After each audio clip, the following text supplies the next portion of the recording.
I've been watching a lot of Hoarders lately. You want to talk about Hoarders? Yeah, Fuck. I do. Well, we have like some hoarding in our family. Like Oof. it's some genetic hoarding in our family. I think that makes it more watchable. If you're a hoarder, I do too. Yeah. I could really use that box over there, man. Yeah. Yeah, dude, minimalism. It's hard to accomplish, but it's, oh my God, the thought of minimalism. Yeah. I just turned into your Indian boy. Yeah, just watching that show, like, and not having, like, I'm a very clean person. I really like clean surfaces, like work areas. Yeah. But even watching like 20 minutes of that, you're like, I need to throw some stuff away. So what have you ever tried to take a minimalist approach in anything? Like closet, like I try my closet. I try, have you ever like truly tried it? I mean, I was homeless for a while. That was pretty minimalist. You can't really carry like your paint sets when you don't have anywhere to live. Yeah. I'm not homeless. I'm minimalist. Yeah. Damn. Let's print 20 of those T-shirts and give them to a bunch of homeless people. I like that. That'd be hilarious. Yeah. That'd be good branding, because then you have a walking billboard too. You put the Stegowild logo on the bottom. There you go. Yeah. We gotta. I'm not homeless. I'm minimalist. Yeah. I've tried the minimalism thing and it just never works. Like I'm just too shy to throw things away, like clothes and stuff. Too shy? Too scared. Like you might need it sometime? Yeah, like I'm like, all right, I'm gonna do it where I have 20 T-shirts and that's all I need. Like, why in the world would I need more than 20 T-shirts? And I'll go through my closet and then I have like, I go through them and I diminish them and I'm left with like 60 T-shirts. Yep. I tried to organize my closet recently so I could do just that. So that like I have all the pants that I usually wear. Yeah. Like I have this system where whatever pants I wear when I'm done or whatever, I put them at the front of the stack. Yeah. Right. So eventually whatever you're not wearing always ends up at the end. Yep. And then you go through it and then you're like, well, shit, I haven't worn this ever, but I still might. And you put it right back. Yep. I do the same exact thing. It's hard, man. Minimalism's tough. Yeah. Have you seen the Marie Kondo thing? Sparks joy. Does it like bring you joy? Amanda does that shit to me all the time. She's like, so Marie Kondo is this Asian chick. I almost said bitch. Whoa. I've really grown.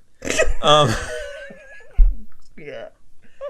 Is this Asian lady on Netflix that helps hoarders, I guess. And so she'll show you something. She'll show you a mug and she'll be like, does this spark joy? And if it doesn't spark joy, you throw it away. So do that. I mean, I think that works with a lot of things, but clothes is hard. Like, I'm fat, so I can't wear a small now. Yo, that shirt. You like it? I can't decide. It's a lot. Exactly. It's giving us a lot to think about. Yeah. What is it? It's fingers. Coming out of? I don't know. Like grass or hair or something? I like to think of it as hair, yeah. Oh, okay. I guess I always thought of it as This shirt's fly as fuck. Okay. Maybe it's okay not being a minimalist. I mean, I feel like I always fill the space I am occupying. Yeah. To like you can walk around in the living room or like. Yeah. It's not uninhabitable. Mm-hmm. I've been watching way too much Hoarders. What was the best episode? Oh, dude, the best episode. This woman is obsessed with teddy bears. Oh my god. She buys thousands of teddy bears. And she got sick at work and they gave her like a settlement. They gave her $1 million settlement. And she pretty much spent it all on teddy bears. Oh my god. So anyway, she has this huge problem, like it's filling every room. And then they're all doing the same shtick they do every episode, but she keeps talking about people coming into her house. Yeah. When she's not there, and obviously no one's coming in and stealing her shit. Yeah. So like it gets really serious. You're like, oh, there's a lot more going on here than just collecting teddy bears. Oh, because they were like taking them from her and she was getting mad about it? Well, a little bit, but it was more like, oh, she's clearly schizophrenic. Like there's nobody breaking in. There's a lot of those in the hoarded things. You see, yeah, they all have some other mental problem. It's like really connected. Yeah. So anyway, they clear out the whole home, and she, on like the third day of cleaning, she goes, you know what? take all the bears, and they get like this professional auction guy, the professional teddy bear. We got mittens on the left, 3 buttons, mittens on the left. You got 25, 35. They take 3 truckloads full of bears, like dump trucks full of teddy bears. And it's like, oh, you know, they go and they redo her home, and she gets to see it and she cries, and like that's the end of the episode. Yeah. But at the end of every episode, they give you like a little follow up in text. In the text, it was the very last frame of the episode. It's like she canceled all the auctions like the next day, and she told them to bring all the bears back. She convinced that show to just come in and clean out her house, and then she just brought all the bears back in the end. That's wild. She just rebought the bears. Yeah. So since you've seen so many of these episodes, I gotta ask, because I haven't watched a lot of these. I've watched a few, and it always seems like these hoarders, like they all have like one thing, right? Like this lady's thing was like bears, right? Saving these stuffed bears. Yeah. So I'm wondering if hoarding, because like there's people like me, for example, like I don't hoard one specific thing. I just have a shit ton of stuff, and I don't throw things away. Yeah. I wonder if there's something to that, is that still like it's still hoarding, right? Like it starts like collecting.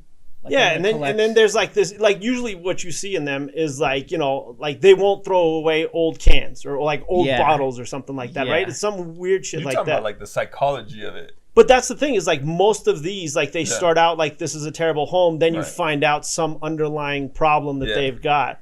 I think it's connected. Like I think they consider themselves collectors of things. Like I'm going to collect, one guy collected clocks or something, but then you go in the kitchen and it's like they've never thrown away a single box or can or it's like plastic utensil. It's just like piles of garbage. You just love a good deal.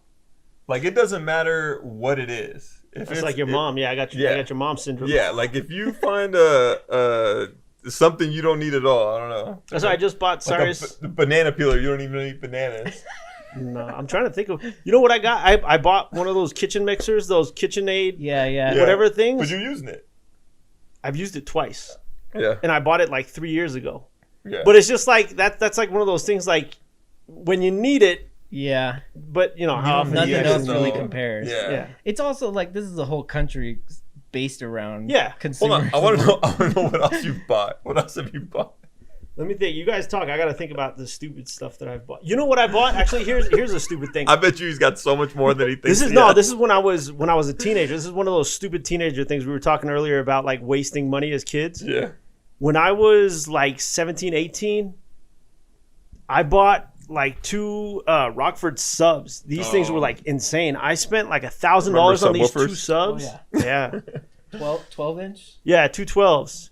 But they were like 2,000 watts RMS. I didn't like, at the time, I was like, I just want the best. And I bought the best, but then I couldn't afford the amp. So those things have literally been sitting in my garage in 4 different houses now, just going from play. And it's like, I spent a shit ton of money on those. I'm not just going to give them away. Yeah. So who knows? That's a big part of it too, is it's like a project. I just haven't got around to it. Oh man. What do you have? That's a project that you haven't gotten around to that you bought? I mean, I've been trying to build a laser for like 6 years. Oh, it takes yeah. up half a room. Yeah. Are you trying to hit the moon? No, like a laser, what do you call laser it? cutter. Laser cutter. Oh, shit. You have had that for 6 years, just occupying like an 8 foot by 8 foot room for the last 6 years, which is hilarious. Yeah. That's funny. That's the one thing every time I watch Hoarders, I go, do I gotta get probably got to get rid of that thing. thing. It takes up about half a room. Oh man. What do you have? I know I have something. I can't think of it though. Cars. Cars. I had a kegerator, like a mini kegerator I remember that I had for like 5 years, and I needed a tube for it, and the tube was stupid expensive. And one day I went and I gave it away. Eventually, You found the tube. I found the tube a month later. Wow. Every goddamn time. That's why you don't throw it away. I know. Damn it.